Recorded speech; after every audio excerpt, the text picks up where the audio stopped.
Good morning, America. The race to contain that massive chemical fire in Houston this morning. Concerns growing right now as that massive chemical plant fire rages for a second day. Gigantic plumes of smoke heading toward Houston as residents find debris like this in their yards and children are told to return to school but stay indoors. Deadly flooding threat in the Midwest. New warnings this morning as rivers rise with record flooding that could spread to more states.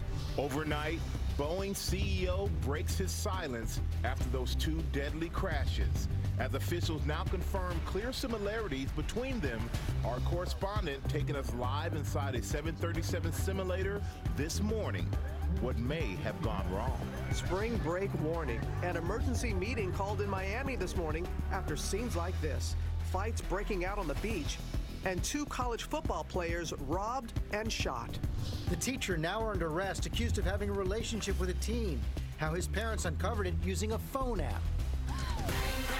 And Steph Curry's sizzling shot, the moment the two-time MVP sinks this 61-foot three-pointer, and why he says he still wasn't satisfied. Live in Times Square, this is Good Morning America. We do say good morning, America, on this Tuesday morning. How about that shot from Steph? Yeah, it makes it look routine. But not satisfied. What's all that about? Yeah, it was a great shot, but it wasn't enough to win the game. That's all that matters. But it was enough to do something that has not been done this season. And we got more on that coming up. That is coming up. We want to begin with that fire at a chemical plant outside of Houston. It's been raging now for 2 days, going into its third day, creating an enormous plume of smoke, spreading for miles.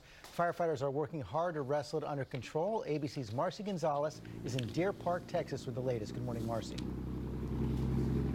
Hi, George. Good morning. And you can see that fire still raging here behind me. Officials say even this close, though, the air is safe to breathe, but they are keeping a very close watch from here to Houston, saying that could quickly change.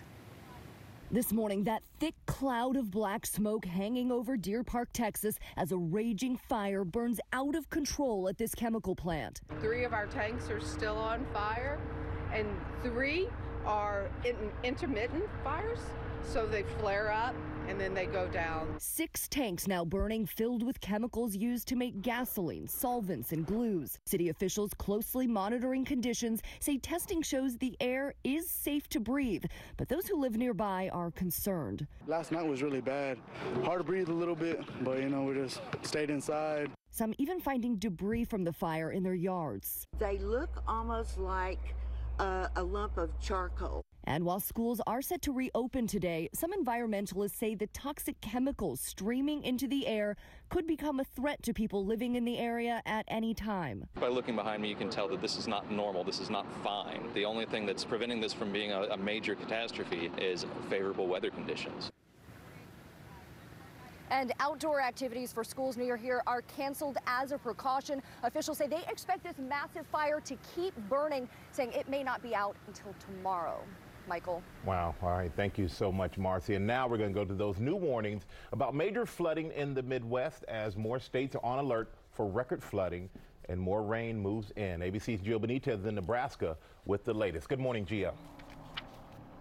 Michael, good morning to you. Yeah, the waters rose so quickly here that we are just now seeing the true extent of the destruction left behind as these waters recede. But take a look at that house behind me because it is still surrounded by water this morning. Let's go ahead and show you what we are seeing across this state right now, because more than 2/3 of Nebraska counties are still in a state of emergency this morning.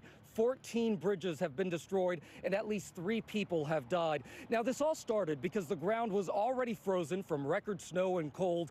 Then water levels rose in those rivers. The water had nowhere to go, and then the warm-up started. The flooding did too. Officials here are calling this now the most extensive damage this state has seen so far. It will take months, possibly even longer, for this state to recover. Michael? All right, thank you so much, Gio. Now we're going to go to Ginger. And Ginger, when will the worst of this be over? Oh, for Nebraska, you got another ½ inch of rain or so on the way. It's happening now, but look at these pictures. The rivers in Missouri, in Illinois, still forecast to go up to 3 feet higher than what you're seeing right there. This is north of St. Louis. Those homes isolated like islands. And again, they still have more water coming. Then you look at near Kelowna, Illinois. So this is the Rock River. And near Moline, they're in major flood stage. Worst flooding since 2013. Where's it all coming from? That snowpack. It is so intense. Remember, lots of places had their snowiest Februarys on record, if not their snowiest winters, from the northern Great Lakes through the northern plains. So you see all those flood warnings stretch all the way down to Memphis, down the Mississippi, into Louisiana. We're going to be watching this, Michael and Robin, for weeks. Yeah, it is massive. Ginger, thank you. Now the latest on that possible terror attack in the Netherlands. A third person is now in custody after a gunman opened fire on a tram, killing 3 people and wounding 5 others. Ian Pannell is on the scene for us with more. Good morning, Ian. Yeah, good morning, Robin. Breaking right now, the police here just announcing that there was no personal relationship between the main suspect and those victims. That indicates there was no personal motivation. Also, they're saying that they found a letter in the car that he used to escape, suggesting a possible terrorist motive. That police investigation still very much underway. Overnight, police arresting a third suspect in connection with the shootings that have shocked a nation. Gunfire erupting on a Dutch commuter tram mid-morning yesterday, raising immediate fears this could be related to the New Zealand terror attack. The gunman wielding an automatic weapon, killing 3 and wounding 5 more. The attacker then fleeing the scene, sparking a massive manhunt. The city of Utrecht locked down and heavily armed counter-terrorism police swooping in with dozens of tactical officers moving through the streets of Utrecht. Authorities now have this man in custody, identified as a key suspect. Seen here on a tram shortly before the attack. He's 37-year-old Gukman Tannis, known to the authorities and has a criminal record. We are investigating all possibilities, so that means possible terrorist motives, but also other possible personal motives. Well, the victims are a 19-year-old woman and 2 men, one aged 28, the other 49. 3 others are said to be severely wounded. 3 people in custody. The Dutch police can hold them up to 3 days without charge. But this investigation still goes on into exactly what happened right here and, crucially, why. Michael? All right, so much more to investigate. Thank you so much, Ian. And as investigators try to determine a motive for that Netherlands shooting, U.S. intelligence officials are sharing new concerns that there could be an increase in attacks after that mass shooting at 2 mosques in New Zealand. ABC's Will Carr is in Christchurch with more. Good morning to you, Will. Good morning, Michael. Authorities both here in New Zealand and in the United States say there is a real concern over copycats. It comes as both ISIS and al-Qaeda are calling for retaliation. So law enforcement across the world is on high alert after 50 people were killed here in New Zealand. 30 people are still in the hospital, and the Prime Minister says the gunman will face the full force of the law. He sought many things from his act of terror, but one was notoriety. And that is why you will never hear me mention his name. He is a terrorist. He is a criminal. He is an extremist. The Prime Minister says she wants to strengthen the country's gun laws in the next 10 days. They don't have the Second Amendment here in New Zealand, so you could see those sweeping changes pretty quick. Michael. All right, thank you so much, Will. I'm pretty sure some people say the sooner, the better. Thank you. George? Okay, Michael, to the White House now. President Trump's lawyers heading to court this morning to face questions about the Trump International Hotel and whether the president is profiting off of foreign governments in violation of the Constitution. ABC's Kara Phillips is outside the hotel. And Kara, this lawsuit poses a pretty serious threat to President Trump. Good morning, George. That's right. You're absolutely right. It could. This historic lawsuit about the hotel behind me has nothing to do with Russian election interference or the special counsel, but it could reveal the inner financial workings of the Trump organization. It's hailed as Washington's exclusive social club. Stop by any night and you may walk into Corey Lewandowski's book party or Rudy Giuliani's Guys Night Out. Even the president himself dropping in for dinner. Thank you, everybody. There's also the foreign VIPs, dignitaries from Bahrain, Azerbaijan, even a South Korean politician live streaming his dinner, and the Kuwaiti embassy recently hosting its annual gala. 2 cabinet secretaries in attendance. But now, a historic lawsuit filed by the D.C. and Maryland attorneys general, calling into question those foreign patrons, claiming President Trump is profiting off foreign governments, and they say that's a violation of the U.S. Constitution. We can prove that the President of the United States, a major owner of the Trump Hotel, is in fact receiving monies from foreign countries. Their lawsuit alleging President Trump is violating the Constitution's Foreign Emoluments Clause, which bars those in office from accepting gifts or profiting from a foreign government. Trump's attorneys fighting back, arguing that foreign dignitaries are not attempting to curry favor with the president by patronizing the Trump Hotel, but may simply just prefer the Trump brand, and that the president isn't prohibited from engaging in private business transactions.